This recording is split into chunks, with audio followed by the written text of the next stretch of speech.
Hi friends, ഇന്ന് നമ്മുടെ വെള്ളിനേഴി രുചിയിലെ ഒരു നളപാചകമാണ്. അതും എൻ്റെ മോനും അവൻ്റെ കുറച്ച് കൂട്ടുകാരും ചേർന്ന് വെച്ച ഒരു അടിപൊളി നാടൻ മീൻ മുളകിട്ട കറി. അവർ വീഡിയോ എടുത്തിട്ട് പ്രത്യേകം പറഞ്ഞു ഇത് നമ്മുടെ ചാനലിൽ ഇടണമെന്ന്. അതുകൊണ്ടാണ് ഇത് നിങ്ങളിലേക്ക് എത്തിക്കുന്നത്. അപ്പോൾ നമുക്ക് തുടങ്ങിയാലോ.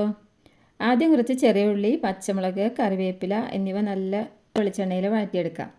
അതിലേക്ക് ചതച്ച ഇഞ്ചിയും വെളുത്തുള്ളിയും കുറച്ച് കുടംപുളിയും ചേർത്ത് നന്നായി വഴറ്റിയെടുക്കാം. പിന്നെ കുറച്ച് തക്കാളി ചേർത്ത് നന്നായി വഴറ്റി വരുമ്പോൾ മഞ്ഞൾപ്പൊടി, മുളക് പൊടി, കാശ്മീരി ചില്ലി, അതുപോലെ കുറച്ച് മീൻ മസാലയും ചേർക്കാം. എല്ലാ പൊടികളും ചേർത്ത് നന്നായി വറുത്തെടുക്കണം. അതിൻ്റെ പച്ചമണം ഒന്ന് മാറിക്കിട്ടണം. ഗ്രേവിക്ക് കുറച്ചുകൂടി കൊഴുപ്പ് നല്ല കൺസിസ്റ്റൻസിയും കിട്ടാൻ വേണ്ടി കുറച്ച് തക്കാളി അരച്ചതും കൂടി ചേർത്തിട്ടുണ്ട്.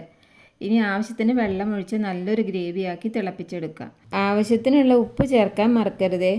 ഗ്രേവി നന്നായി തിളച്ച് വന്നാൽ കഴുകി വൃത്തിയാക്കി വെച്ച മീൻ കൂടി അതിലേക്ക് ചേർക്കാം. മീൻ നന്നായി വെന്ത് കറി കുറുകി വരുമ്പോൾ അവസാനം കുറച്ച് പച്ച വെളിച്ചെണ്ണയും കറിവേപ്പിലയും കൂടി ചേർക്കാം. എരിവ് കുറച്ച് കമ്മിയാണെന്ന് തോന്നുകയാണെങ്കിൽ കുറച്ച് കുരുമുളക് പൊടിയും കൂടി അവസാനം ചേർക്കാം. അങ്ങനെ നമ്മുടെ കുട്ടികളുടെ വക നാടൻ മുളകിട്ട കറി റെഡി ആയിട്ടുണ്ട്. നിങ്ങളുടെ വീട്ടിൽ ഇങ്ങനെ ആൺമക്കളൊക്കെ അടുക്കളയിൽ കയറി പാചകം ചെയ്യാറുണ്ടോ? നമ്മുടെ കുട്ടികളുടെ പാചകം എങ്ങനെയുണ്ട്? ഇഷ്ടമായെങ്കിൽ അഭിപ്രായങ്ങൾ കമൻറ്റ് ചെയ്ത് പറയണേ.